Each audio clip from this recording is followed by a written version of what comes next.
Hello friend, Radhe Radhe. तो श्री अनुदाचार्य जी के पास एक माता आई जो अजीब तरह का बात व्यवहार बता रही थी अपनी माँ के बारे में। तो आइए सुनते हैं। माँ बाप अपनी बेटी का चरित्र खराब करें जी, तो माँ बाप कैसे खराब कर सकते हैं? हमारे साथ में ऐसा हुआ हुजूर। कैसे? क्योंकि पहले जब हमारा विवाह हुआ तो उस समय मैं 10-11 साल की थी। जब आपका ब्याह हुआ हाँ, तो पर वो विवाह नहीं था, तो हमें बेचा गया था। आपको किसने बेचा? माता ने हमारी। आपकी माँ ने बेच दिया। किसको बेचा? जिनके साथ में विवाह किया उनसे पैसे लिए गए थे। तो वो कितनी उम्र का था? वो हमसे ज्यादा उम्र के थे। कितने? ऐसे ही लगभग 19-20। वो 19 साल का था जी। और आप उस समय कितने साल की थी? ऐसे 10-11 साल की। जो पहला पीरियड होता है वो मेरी शादी की बात ही आई। अच्छा, तो 20 साल के लड़के के साथ आपको बेच दिया। जी। फिर क्या हुआ? फिर क्या, फिर उसमें मुझे इतना ज्ञान नहीं था कि परिवार कैसे चलाए जाते हैं, घर गृहस्थी कैसे चलाई जाती है। ठीक है। फिर भी जैसे तैसे भी वो शराबी था, हर रोज मारता था, कूटता था। इतना भी है कि जहाँ तक कि आदमियों को भी घर पे लेके आता था, शराब पिलाता था, मीट बनाता था, मच्छी बनाता था, उन्हें खिलाता था। रात के 11 बजे 12 बजे यहाँ से जाना, और पूरा गाँव एक गंगवार का और एक सरदार पूरी रात घर पे रहेगा तो हर कोई उंगली तो मुझ पे ही उठाएगी ना। फिर कितने साल चला ये सब कुछ? 9 साल। फिर वहाँ पे एक बेटा हुआ, एक बेटी भी हुई। आपकी बेटी उस समय जब बेटा हुआ तब आपकी उम्र क्या थी? ऐसे लगभग 16-17 साल की थी। आप 16 साल की थी तब आपको बेटा हो गया? जी। ठीक है। फिर उसके बाद में वो मारने लगा, काटने लगा, शराब पी के कभी नाली में पड़ा रहता था, कभी गड्ढों में पड़ा रहता था, वहां से उठा उठा के लेके आओ। फिर जब वो ज्यादा ही परेशान करने लगा तो मम्मी पापा ने वहां से घर ले आए। फिर मैंने उनसे ये कहा कि मम्मी ऐसा करो कि अभी मुझे दूसरी शादी मत करवाओ, हो सके वो आ जाए मुझे दोबारा लेने, या फिर मैं कहीं काम करके खा लूंगी। तो बोला नहीं, तेरे साथ में बच्चा है, अगर बच्चा नहीं है, तेरे साथ में बच्चा नहीं होती तो कोई बात नहीं है, दुनिया तुझसे एक रहेगी, अच्छी भी रहेगी, तब भी दुनिया तुझको उंगली उठाएगी। फिर उन्होंने मुझे दूसरा जगह करवाया। दूसरी शादी कर दी? जी, वहाँ से भी पैसे लिए गए। फिर बच्चा हमारे साथ में थे। फिर वो बोल रहे थे कि तो पहले तो कहने लगे थे ये कि हाँ बच्चों को भी सही समझूंगा, फिर बाद में हमारे बच्चों को मारने लगे, कूटने लगे। आप कहाँ हैं? आप क्या हैं? अब मैं वहाँ से दूसरी जगह हूँ। अब उसको भी छोड़ दिया? जी। आप कहाँ हैं? अब मैं अपने आप से बैठी हूँ। तो आप ब्याह नहीं किया? नहीं, अपने आप से दूसरी जगह बैठी हूँ। दूसरी जगह बैठी हूँ मतलब? यानी कि तीसरी जगह बैठी हूँ मैं अपने आप से। किसी से भी मतलब तीसरी जगह ब्याह कर लिया? जी। तो तीसरा वाला कैसा है? वो ठीक है, वो बच्चों को अपना रहा है? जी। तो अब हमसे क्या पूछना चाहती हो? मैं ये पूछना चाहती हूँ जो मेरे साथ में हुआ इसका पाप कौन भरेगा? इसका पापी कौन है? जी। और दूसरी बात ये है कि जब हमारे बाबा को जब समय पूरा होने लगा था तो वो अस्पताल में एडमिट थे। तो उन्होंने मुझसे ये कहा था कि संगीता कोई भी तुझे तेरी माँ को रोटी नहीं देगी, तू ही देना। तो ठीक है, मैंने वो वचन दिया उन्हें कि ठीक, मैं ही मम्मी को संभालूंगी। अब वो घर में इतनी दुखी करने लगी कि हद से ज्यादा मेरे पूजा पाठ। कौन दुखी करने लगा? मम्मी। आपकी माँ? हाँ, मेरे पास में रहती है। पूजा पाठ कुछ भी करो, हमेशा तक माला जपने जाती हूँ तो अंदर जाके फोन लगा लेगी, बात करने लगेगी और कहती है तू पूजा पाठ कर रही है, तुझे क्या मिल रहा है, ऐसे भगवान को मैं लात मारूं। तो अभी आप तीसरी के साथ खुश हैं? जी। तो फिर आप तो खुश है ना? जी। तो अब क्या दिक्कत है? अब दिक्कत यह है जो मेरा तीसरा वाला पति है, बात बात पे मुझसे झूठ बोलता है।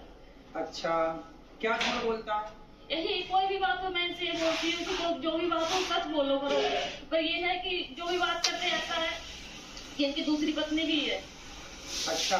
हाँ। तो तीसरा वाला जो पति है उसकी ऑलरेडी पहली पत्नी है? जी। आप उसकी दूसरी पत्नी? जी। अच्छा, तो आपने ऐसे से क्यों ब्याह कर लिया जिसकी ऑलरेडी? उन्होंने मुझे सब कुछ बताया नहीं थे पहले। मतलब तीसरे वाले ने भी आपको धोखे में रखा? पहले बताया नहीं थे मुझे। तो आप तो रखता है ना प्रेम से? हाँ, अब रखते हैं प्रेम से। अब आप ये पूछना चाहती हो कि ये पाप कौन किसकी गले जाएगा ये पाप? जी जी। आपकी माँ। देखो, जब आप 11 साल की थी, 9 साल की 11-12 की, जब आप 11-12 साल की थी तब आपकी माँ ने आपका जबरदस्ती ब्याह कर दिया। जी। तो आपको ऐसा क्यों लगता है कि उस माँ ने बेचा? हो सकता है उस माँ ने ब्याह ही कर दिया हो? नहीं, क्योंकि घर वाले बोलते थे कि तेरी माँ ने 5,000 रुपए लिए कि 10,000 रुपए लिए। यदि उन्होंने पैसे लिए, तुझे डंगर की तरह उन्हें यदि उन्होंने बेचा है, तो फिर माँ पापी है आपकी। यदि नहीं बेची, आपका विवाह किया है, तो माँ पापी नहीं है। और केवल गुरुदेव माँ इस बात की पापी है कि आपको जबरदस्ती इतने बड़े लड़के से आपका विवाह कर दिया। देखो, विवाह ऐसे नहीं होता, साल 2 साल का ही बड़ा छोटा चलता है। डबल नहीं चलता कि लड़की 10 साल की है और लड़का 20 साल का, ये नहीं चलता। यदि कोई भी माँ बाप अपनी बेटी के लिए उससे डबल उम्र का लड़का चुनते हैं, तो वो माँ बाप पाप के भागीदार हैं, क्योंकि उस समय बच्ची तो निर्णय नहीं ले रही है, माता पिता डिसीजन ले रहे हैं।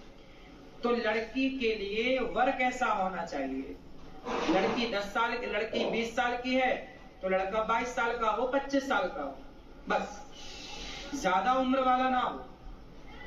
ये न्याय है। यदि लड़की 20 साल की और तुम लड़का 40 साल का ले आओ, तो ये तो बेटी के साथ अन्याय हुआ। और वो अन्याय का भागीदार कौन है? उसके माता पिता, क्योंकि वो लेकर आए।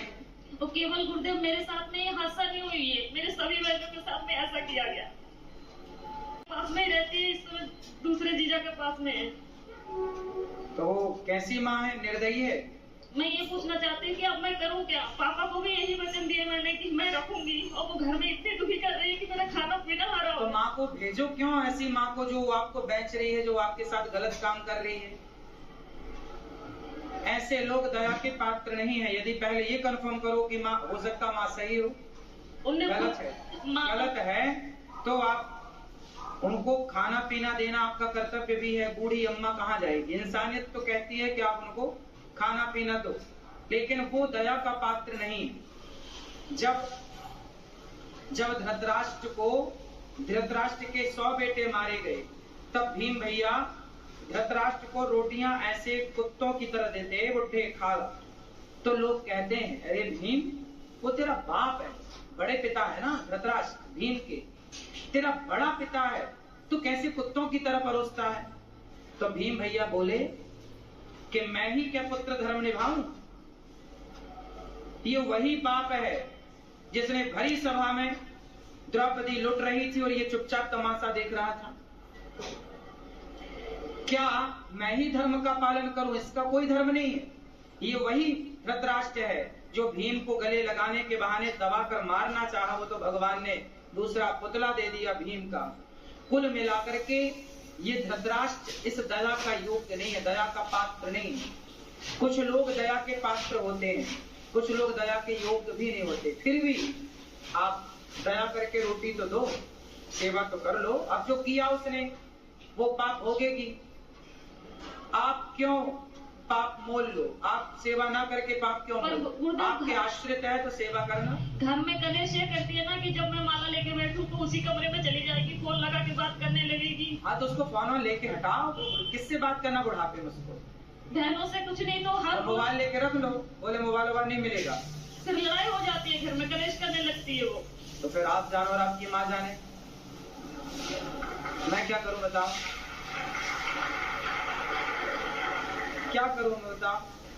आप मुझे कुछ बताइए ना कि मैं क्या। मैं तो बता रहा हूँ, मोबाइल लेके बंद कर दो, रख लो, और क्या कर सकती हो? घर में कलेश होते हैं, पूरे मोहल्ले वाले तमाशा देखते हैं।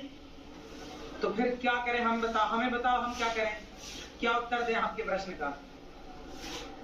हम बताओ क्या करें? हम ये तो नहीं कह सकते कि आप निकाल बाहर करो। मेरा इच्छा तो यही है गुरुदेव, भले आप हमें गलत समझे। हाँ तो ठीक है, आपका मन है तो आप देख लो, जो आपका मन है वो करो, जो आपका मन है वो आप कर सकते हैं, स्वतंत्र हैं आप। यदि वो अपराधी है तो बिल्कुल आपको साथ में नहीं रखना चाहिए। और दूसरी क्वेश्चन ये है गुरुदेव, अगर किसी जगह में मेरी इज्जत नहीं होती हो, कोई इंसान मैं वहाँ पे जा रही मुझे पानी को नहीं पूछता हो, क्या मुझे वहाँ पे जाना चाहिए? ना, वहाँ कदापि नहीं जाना चाहिए। आवत ही हर से नहीं, नैनन नहीं सने, तुलसी तहाँ न जाइए, कंचन बरसे मेघ। वहाँ कभी नहीं जाना चाहिए जहाँ आपके जाने से सामने वाले को प्रसन्नता ना हो। हाँ, तो वो जैसे मेरी सौतन है रहते, यानी कि कमरे किराए पे लेके, तो वो जब आती है तो हम उसे चाय से लेके नाश्ता से लेके ऐसी कोई कमी नहीं छोड़ती हूँ कि उसे बुरा लगे। मम्मी चाहे सास हुए चाहे बच्चे हुए चाहे कोई भी हुए, पर वो लोग नहीं चाहते कि मैं उस घर में जाऊँ, और हमारे पति यही चाहते हैं कि मेरे साथ में कुछ। तो वीडियो कैसा लगा जरूर बताइएगा। महाराज जी भी इनकी बातों से बहुत परेशान हो गए। लास्ट में उनको बोले कि आपको जो समझ में आए वो कीजिए। वो भी परेशान हो गए इनकी बातों से। इनके बात में कोई निष्कर्ष ही नहीं निकल रहा था। इतना शादी करने का कोई ज़रूरत नहीं था। आत्मनिर्भर होना सबसे ज़्यादा ज़रूरी है। आदमी आत्मनिर्भर रहेगा, अपना कमाएगा खाएगा, तो किसी के पास जाने का ज़रूरत ही नहीं है। राधे राधे फ्रेंड। राधे राधे फ्रेंड। एक लाइक एंड सब्सक्राइब करना नहीं भूलिएगा। राधे राधे।